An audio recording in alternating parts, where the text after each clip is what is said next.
Hey guys, Ill Factor here.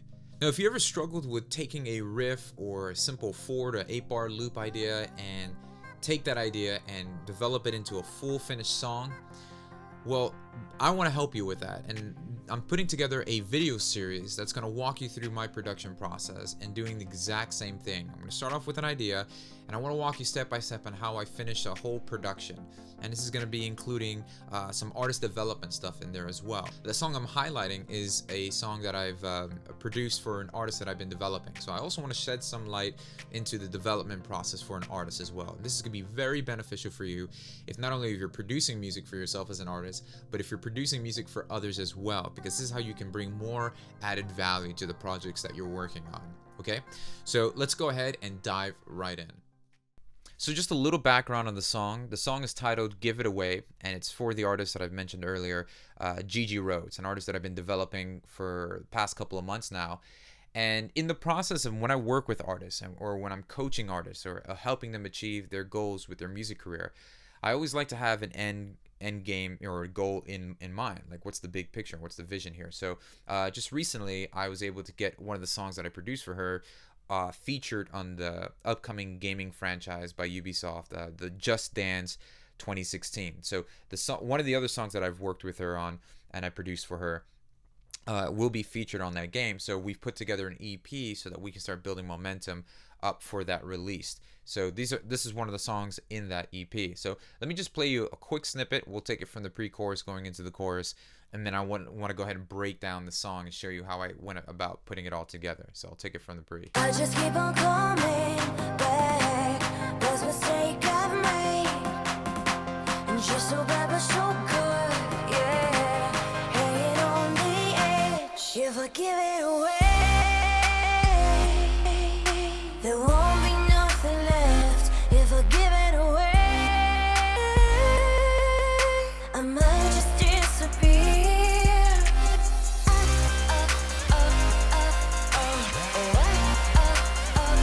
If I give it away,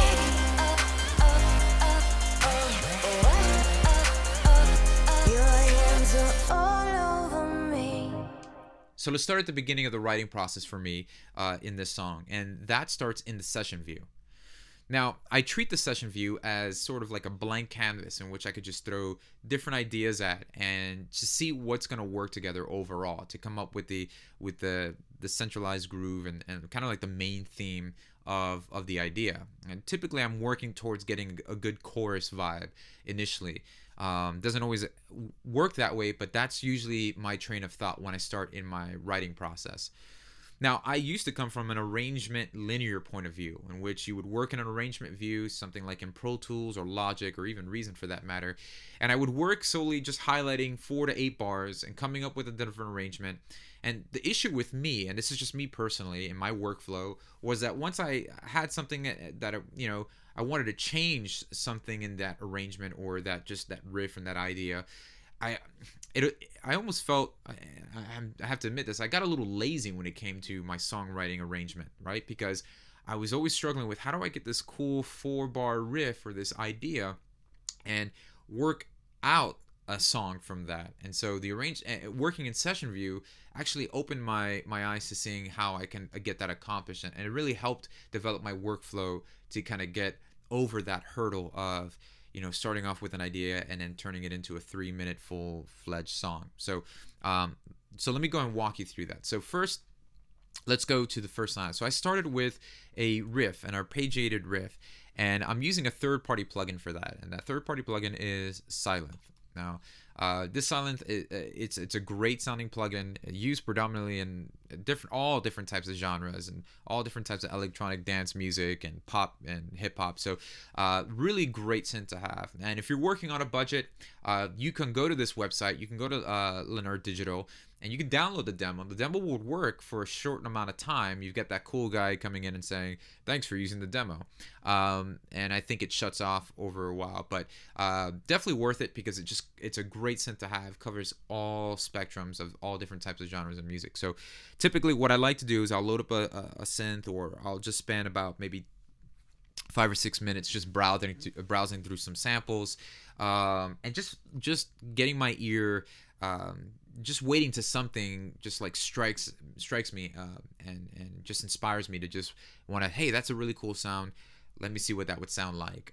Now, when it comes to using synths and virtual synths like that, I typically will open up a patch at random and just start browsing through until I find, start playing different riffs, and until I find like a sound that really kind of sticks out. And so this patch that I have loaded on here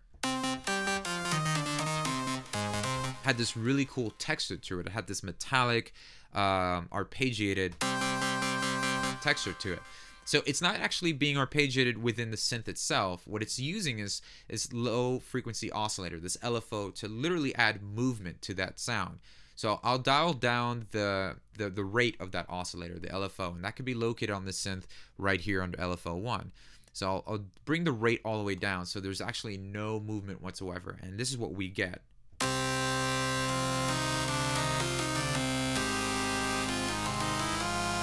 So that's what it sounded like. So literally by accident, I hit the LFO and brought the rate up.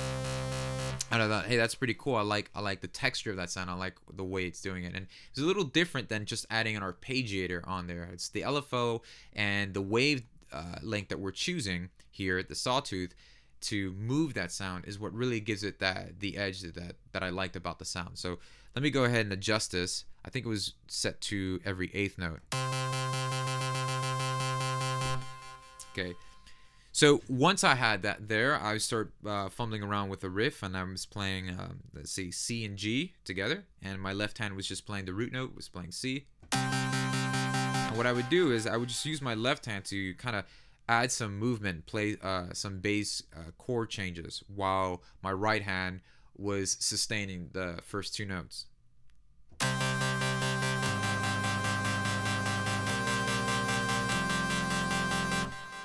And then what I'll do is start adding some more movement by changing with those bass changes that I'm doing on my left hand. So I'm going to give you an example here.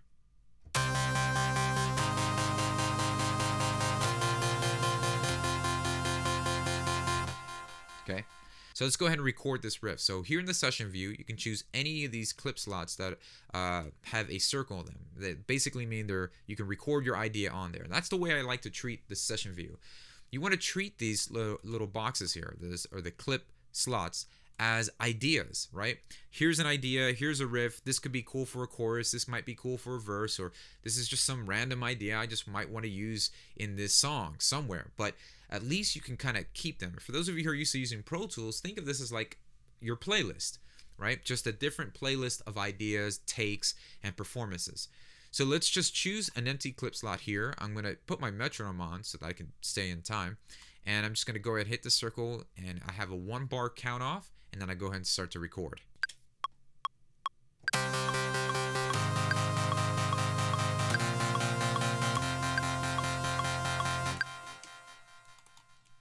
Okay, so here's the riff now, and I'll go ahead and just quantize that. I'm going to hit Apple Shift U, and I notice that still, because play this by hand, the first 3 notes that I've put down here are still a little off. So I'm going to select just those notes here, and using my cursor keys, nudge them over to the downbeat. So we'll just go 1 move to the left. And now we'll just check this out.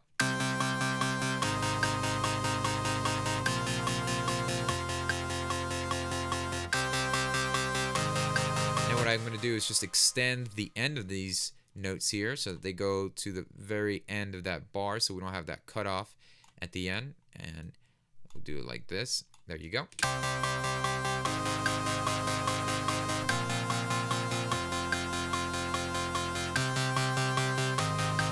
Now, as soon as I recorded that idea, I immediately threw an auto filter after the side length. I didn't want to use the onboard filters on there. I just wanted to leave the sound exactly the way it was. I liked it. I didn't want to touch it, and I just rather filter the synth using an auto filter.